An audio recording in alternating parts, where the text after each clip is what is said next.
రైతుల సౌకర్యార్థం లక్షడిపేటలో భారీ ధాన్యం గోదాముల నిర్మాణం స్థలాన్ని పరిశీలించిన ఎమ్మెల్యే ప్రేమ్ సాగర్ రావు. మంచిర్యాల నియోజకవర్గ రైతుల కష్టాలను తీర్చడమే లక్ష్యంగా రైతులు పండించిన ధాన్యాన్ని సురక్షితంగా నిల్వ చేసేందుకు నియోజకవర్గంలో ఆధునిక గోదాముల నిర్మాణానికి చర్యలు చేపడుతున్నట్లు ఎమ్మెల్యే కొక్కిరాల ప్రేమ్ సాగర్ రావు వెల్లడించారు. సోమవారం ఆయన లక్షడిపేట మున్సిపాలిటీ శివారులో ధాన్యం గోదాముల నిర్మాణానికి కేటాయించిన స్థలాన్ని స్వయంగా పరిశీలించారు.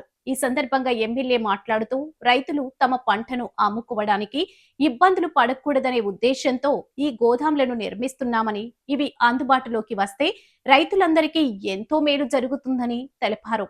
అనంతరం సంబంధిత అధికారులతో ఎమ్మెల్యే సమీక్ష సమావేశం నిర్వహించారు. ఈ సందర్భంగా ఆయన మాట్లాడుతూ నిర్మాణ పనులను ఎక్కడా నాణ్యత తగ్గకుండా నిర్ణీత గడువులోగా పూర్తి చేయాలని ఆదేశించారు.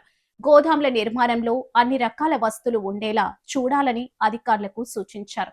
ఈ కార్యక్రమంలో స్థానిక అధికారులు, కౌన్సిలర్లు, సర్పంచ్లు, ఉప సర్పంచ్లు, వార్డు సభ్యులు, మాజీ ప్రజా ప్రతినిధులు, పార్టీ నాయకులు, కార్యకర్తలు పెద్ద సంఖ్యలో పాల్గొన్నారు.